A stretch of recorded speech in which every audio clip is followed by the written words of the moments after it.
Ça va les Guinéens. Et ça va vous. Tiens, j'ai fait un truc sur le TRX 4. La piraterie, oui, je sais, comme d'habitude.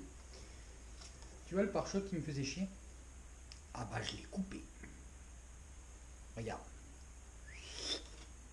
En travers, comme ça. Du coup, je l'ai complètement coupé pour dire de gagner de la hauteur. Et je l'ai entièrement modifié. Même la petite plaque, là, c'est moi qui l'avais fait, donc j'ai modifié la petite plaque pour dire d'avoir un maximum d'ouverture, tu vois, et d'angle d'attaque pour aborder les rochers. Parce que on est sur un pare-choc américain, et le pare-choc américain, il me plaît pas du tout. Je mets l'origine. Tu vois, ils te mettent ça sur le TRX4, c'est un placard. Donc en fait, moi je suis venu le couper ici. Là. J'ai coupé tout ça. J'ai gardé les renforts. Parce que dessus, tu as les manilles. Hein. J'ai coupé là. J'ai coupé tout ça. Tu vois. Pour dire que quand je veux aller faire du franchissement, tout ça, ça me gêne pas. Parce que, bon, t'as pas regardé les vidéos, c'est pas grave. Mais ça gêne, hein, c'est chiant. Tu vois. Donc, pour donner un ordre d'idée, avant-après. Tu vois. Donc j'ai bien recoupé le truc. Hein, quand même. Hein. Tu vois, pour dire d'avoir plus d'angle d'attaque. Forcément. Parce que ça c'est américain, ça, c'est bien.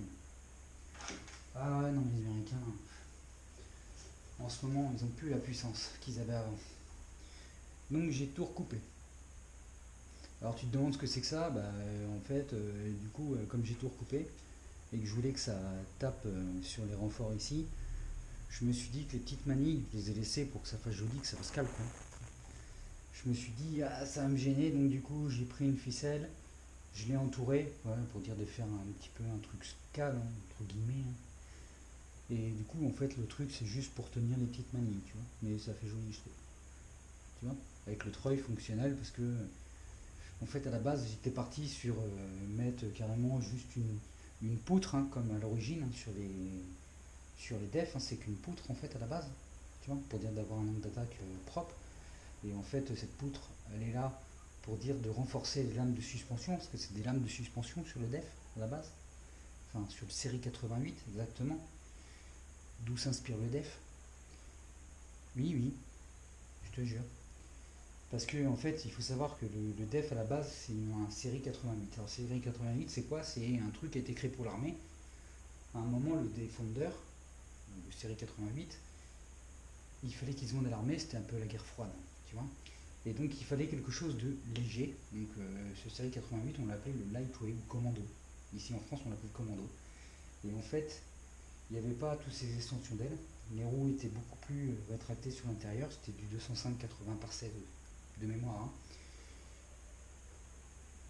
Ça existe aussi en taille américaine. Les roues étaient plus petites.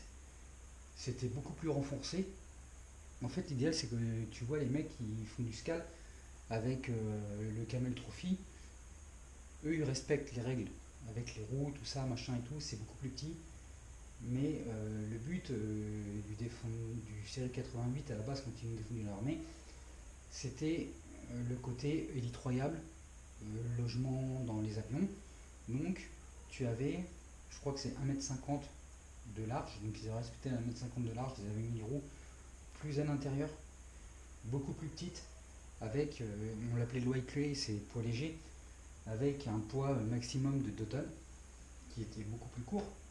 Il n'y avait pas la carrosserie, c'était que des bâches en fait hein, dessus. Hein. On avait juste gardé la base, c'était en aluminium pour pas pourrir. Il y avait 2 réservoirs au cas où tu te fasses tirer sur le côté. S'il y avait un réservoir qui perçait, tu avais toujours le deuxième pour pouvoir intervenir. Euh, non, franchement, l'histoire du def, c'est sympa. Et, euh, et franchement, c'était incroyable. Tu avais des trucs sur le côté pour te prendre en hélico. Parce qu'à l'époque, il faut savoir que les Russes élitroyaient et balançaient leurs véhicules en parachute. Il fallait lutter contre ça. Tu vois. Et c'est là où Def s'est bien défendu, il avait mis le projet du série 88. Et dans le série 88, le capot était un peu plus court. le capot était là. À la base, sur les versions modèles qu'on te vendait, les feux étaient ici. Et en fait, sur le modèle militaire, ils ont mis les feux ici pour pouvoir creuser ici. La ventilation ou le radiateur était beaucoup plus reculé. Et en fait, devant, tu avais un système de manille comme dans l'armée en fait, hein. Et ça faisait un treuil qui était en plein milieu. Et tu mettais une corde, t'actionnais, et puis le truc il avançait quoi. Tu vois. Ça c'est ce que j'aimais bien sur le DEF 80, sur la série 88, tu vois, qui a donné naissance au DEF, forcément d'une façon un peu plus moderne, utilisable sur route. Mais voilà, tu vois. Donc du coup je suis content, parce que du coup j'ai beaucoup plus en attaque, tu vois, j'ai coupé, hop, impeccable. Je te fais chier avec mon série 88. Hein. Mais en même temps, c'est ce qui a donné la naissance du mythe au Defender. La naissance du mythe au Defender, c'est parce que c'était une caisse à lu, c'était hyper léger, c'était élitroyable, ils avaient respecté les distances donc, de 2,50 m, si je dis pas de conneries. De toute façon, on va mesurer 2,50 m parce qu'ils ont respecté sur le TRX4. Attention, oui, ils ont respecté. Alors ça, c'est un truc qu'ils ont respecté, d'où l'échelle indice. Ouais, je te jure. J'ai vérifié sur le mien réel, qui avance pas, il avancera jamais d'ailleurs. Mais non, c'est 1,90, je me trompe. Vous avez fait une voie d'1,90 m. 1,90 m qui a été respecté sur l'échelle du track, ça attention. 1,90 et à la base c'était un poids léger. Tu vois. Bah ouais. C'était 1,90. Donc normalement, le DEF, tu supprimes tout ça, les roues sont censées être ici, à l'intérieur. À la base, il avait mis un moteur AFNOR, diesel. Le truc, il boit tout. L'huile, le whisky, tout ce que tu veux. C'est pour ça que ça a plu d'ailleurs. Parce que tu pouvais te démerder comme tu voulais avec ce machin. Le but, c'était de transporter les troupes. Hein. Il y avait 4 personnes à l'intérieur, il fallait que le véhicule y aille. Même s'il crevait à la fin. Tu vois. Ce qui a fait le mythe. Et puis après, bah, il s'est un peu américanisé, comme d'habitude. Hein. On avait des gros trous, des machins, des trucs, des bidules. Et voilà, moi, c'est ça que je reproche un peu le truc, c'est qu'il est un peu trop américanisé ce machin. Tu vois. Oh, je me perds dans mon truc. Hein. Mais voilà, je voulais mettre une barre, tu sais. Je voulais faire une barre à la base. En disant, tiens, je vais mettre une barre et tout, mais je perds de mon treuil, ça me faisait chier parce que. Oh, je me suis dit, est-ce que je recoupe pour faire l'identique, machin. Ça me paraissait un peu compliqué le truc. Donc j'ai fait ça. Voilà. Tu vois. Puis on va aller l'essayer. Et franchement, je reviens dans le SCAL, là, qu'on me ressorte un def, mais vraiment un def. Tu vois. Comme on l'a eu à la base, le truc militaire. Vraiment, hein. Le mec qui me fait ça, truc militaire, un peu cross SRC, ils aiment bien le truc militaire. Faire un truc militaire, peut-être à l'échelle 1,8.